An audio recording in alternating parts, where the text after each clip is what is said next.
This red book you can see on my screen was published more than 20 years ago, and it was a result of a long period of time of several years of a group of youngsters. I'm not involved in this group anymore, but it is history. But then, and we did a lot towards changing the voting age, actually abolishing it.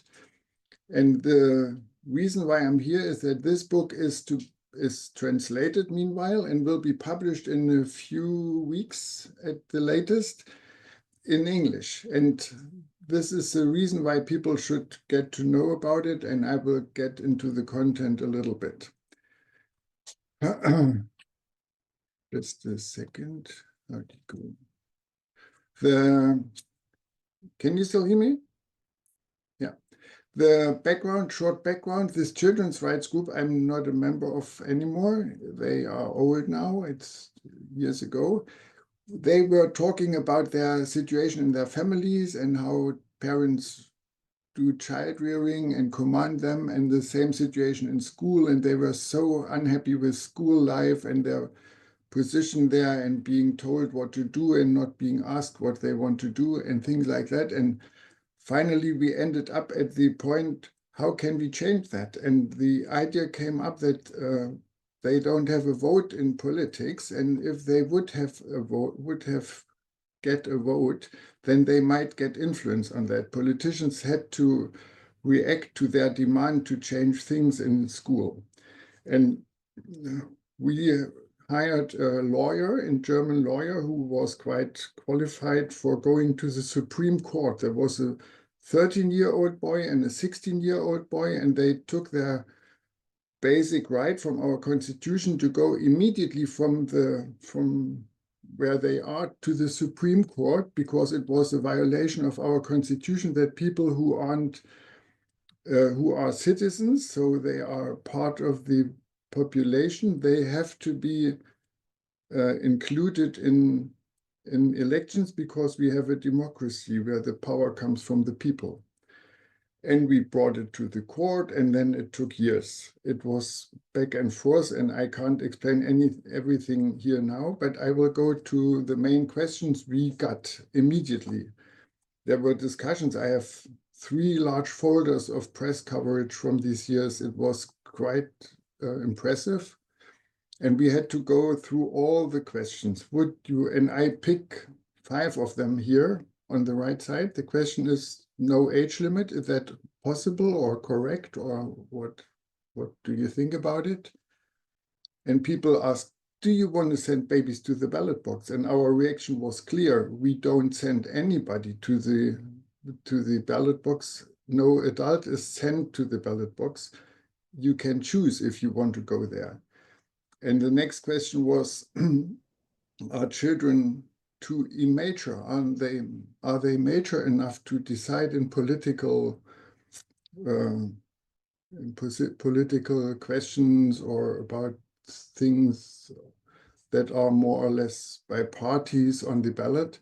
And the answer is, this is an unrectified question, because nobody is asked whether he is mature. You can be illiterate, you can be drunken, you can have any problem, you get it because you have passed the age of 18 and nothing else. So asking matureness for children is kind of wrong. Next question, isn't it too easy to influence young people? It might be a little bit easier than with older people who are already kind of stuck in their conviction system. But influence is a good thing. If you aren't, every election is about influencing others and get them on your side.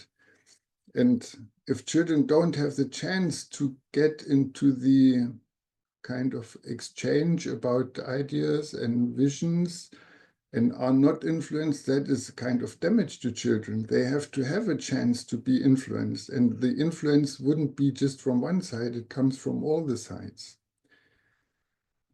Another important question that is serious, aren't children burdened too much with being responsible for deciding about politics?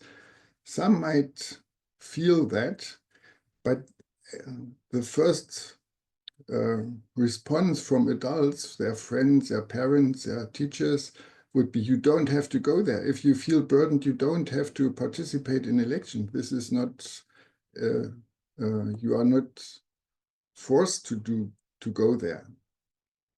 Another question was, wouldn't radical parties profit from, in parentheses, these stupid children? And this is another very wrong question, because it is not okay to exclude people who vote for something you don't like. It is not, you wouldn't put these questions to any other voter in a democratic society. And another argument to this question is, it is absolutely unlikely that all of them go to the radical parties, because the influences come from all sides and from all people, and why should they go there? But anyway, you can't exclude people because the offer of a distinct party is wrong. You have to argue with the party's methods, and there are regulations.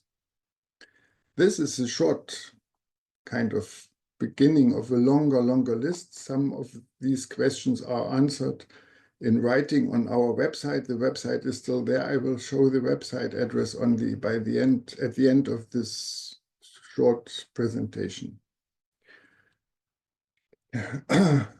If you have good answers to all these questions, you go to another approach.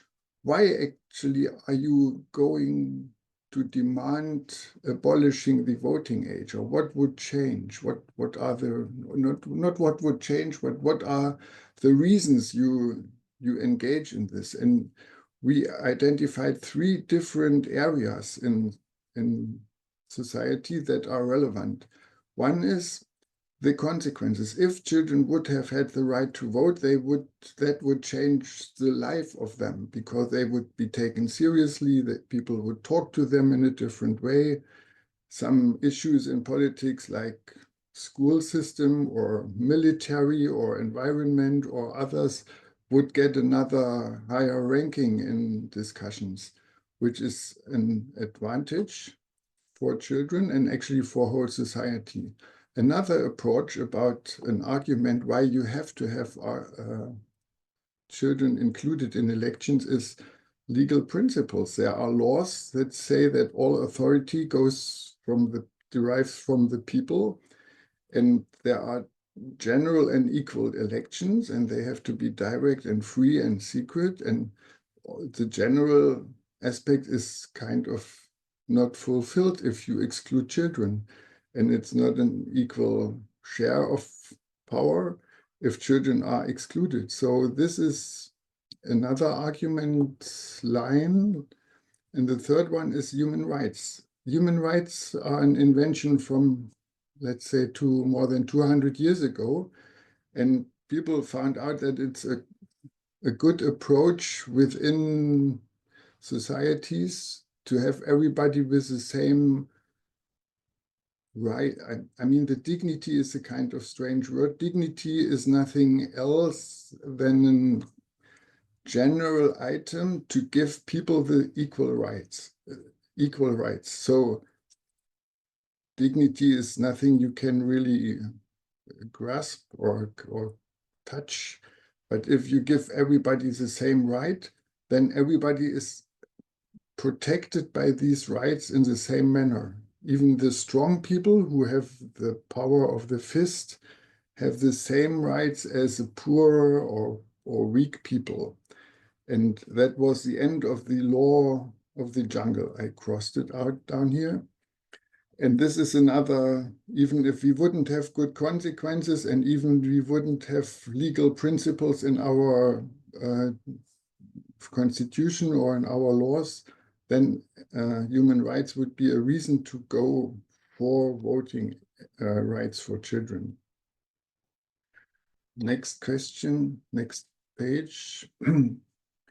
This is the last foil. What I did in the book, or what we did as a group, we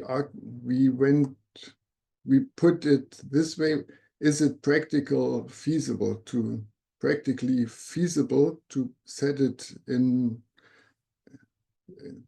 to make it work. The question was, anyone who wishes to vote must not be prevented from doing so without looking at the age of the voter.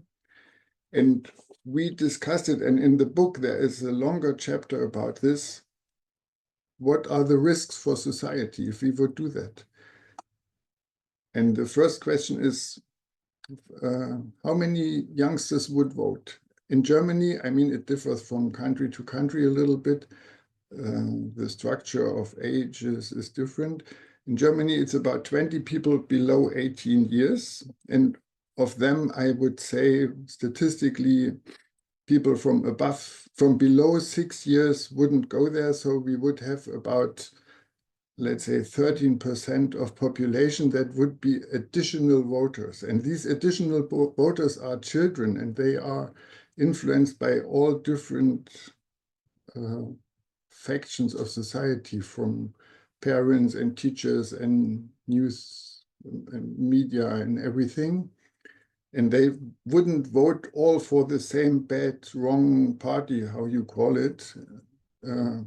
So there is no risk if you include children. The majority of people are still the adults, and so this is not a reason not to include them. Second is, forgive me interjecting, Mike. I don't mean to interrupt you. We have a couple more minutes of your fascinating information here. Thank you.